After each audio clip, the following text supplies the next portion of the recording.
Are you a first-time home buyer feeling overwhelmed with the home buying process? Well, stay tuned because I have a step-by-step process that will have you going from feeling overwhelmed to empowered.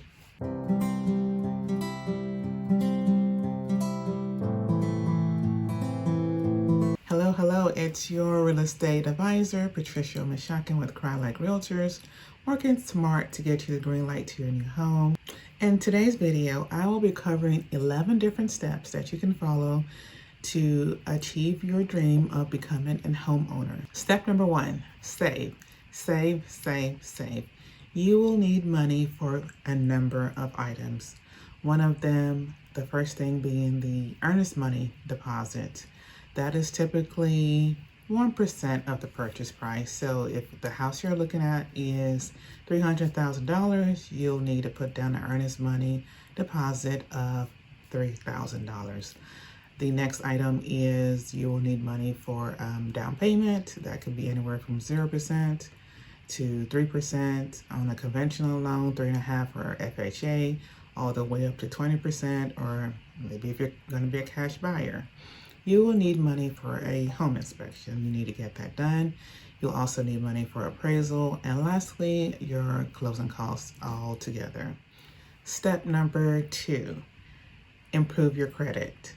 Make sure you pull your credit reports from all 3 bureaus. We have Experian, Equifax, and Transunion. Right now, you can pull those for free from annualcreditreport.com. I'll leave the link in the description box below, so make sure you look there. And actually, up until April of next year, 2021, I believe you can pull each report weekly. So that's a good way for you to monitor your credit. Make sure you check for any discrepancies. You'll want to fix those discrepancies if there are any, because the higher your credit score, the better your interest rate. Also keep in mind, stay current on your bills. Don't fall behind because you don't want anything negative reported to your report. Maybe stay to the very end. I will have 2 bonuses for you. They're free. One is the checklist that I'll be going over in this video, and the other is just an overview of the home buying process. And step number 3, calculate how much you can afford. I will have a link also in the description box. Make sure you check it out, to a mortgage calculator that will help you. Some key factors to keep in mind is your current monthly income versus your current debts, like auto payments, insurance, your rent, phone bills, whatever, student loans, whatever your current debts are right now. But be sure to use the mortgage calculator to figure out. Step number 4, get pre-approved. This is an important part of the process. Do not skip this step. It is also better to get pre-approved versus pre-qualified. And lenders tend to use those words. Lenders tend to use those words interchangeably, but they're not the same thing.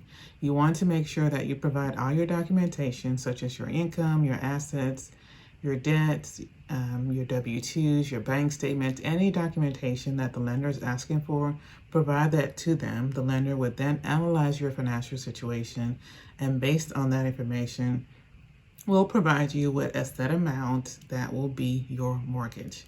This is what you will use. This pre-approval letter will be what you will be using when you're ready to make an offer, and that puts you it shows that you're a serious buyer, especially if you're in a seller's market. So make sure you have all the documentation that's required, your proof of income, proof of assets, and your tax information, any other documentation that's required.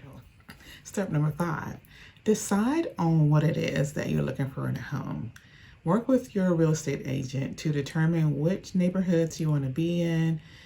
If there's a particular school district, assuming you have school-age kids, what amenities that you'd like your house to have. Step number 6, find a realtor. I, as your realtor, will be your advocate throughout the home buying process and will help you with the decision making. Ultimately, you have the last say, but I will be there to guide you throughout the process. Step number 7, you want to make sure that you visit some homes And actually doing that will help you with step number 5, which is figuring out what you want in a house. By visiting homes, you will, and going to like open houses and tours, that will give you a better idea of what home features that appeal to you. You know, do you want the bedroom on the main floor? Do you want it upstairs? Do you prefer a ranch?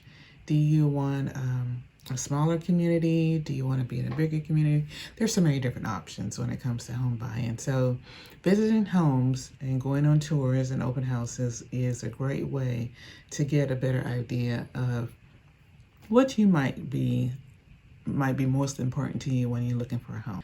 According to National Association of Realtors, buyers typically spent about 10 weeks looking for homes, and they looked at an average of 10 homes. So that's a little statistic for you. Did I say that right? Statistic. There you go. Step number 8, make an offer. That means we have looked around and you have found a house that you want to call your own, to call home. So in this case, this is where I, as your real estate advisor, will step in and help you present the offer, including your pre-approval letter. We'll make sure that we have all the contingencies in place, looking at any disclosures, all that will be part of the process. And we have to be prepared also in case the seller decides to counteroffer. I will be there again to help you with that process and make sure that we get the very best deal for your home. Step number 9, get a home inspection. Step number 9 is a very vital step in the process. You'll want to make sure that we get an inspection so that, you know, they will look at all the systems, appliances, and the structure to make sure there's nothing that needs to be repaired. We will want to limit any requests for repairs to anything that is safety related or maybe compromises the integrity of the home. This is not the time to, you know, try to get cosmetic things fixed. Step number 10 is the final walkthrough. Usually that takes place about 2 to 3 days before closing. That's usually in the contract as well. We want to take the time here to look through the house and make sure that everything is as we expect it to be, and also look at the repairs to make sure those have been done. You can turn, you may also want to turn on the turn on the faucets to make sure that you may want to go around the house and turn on the faucets, make sure the water's running, flip all the light switches to make sure the light switches are working, and anything else we can think of while we're doing the walkthrough. All right, so to the very final step in the process, step number 11, that's closing day. Yay! I love closing day. On closing day, all parties will sign the paperwork and officially seal the deal. The property will then be transferred to you and you have officially become a homeowner. You have bought your very first home. Congratulations. Oh yes, and don't forget to subscribe. Hit the subscribe button above to subscribe to my channel, and definitely give me a thumbs up if you like the video.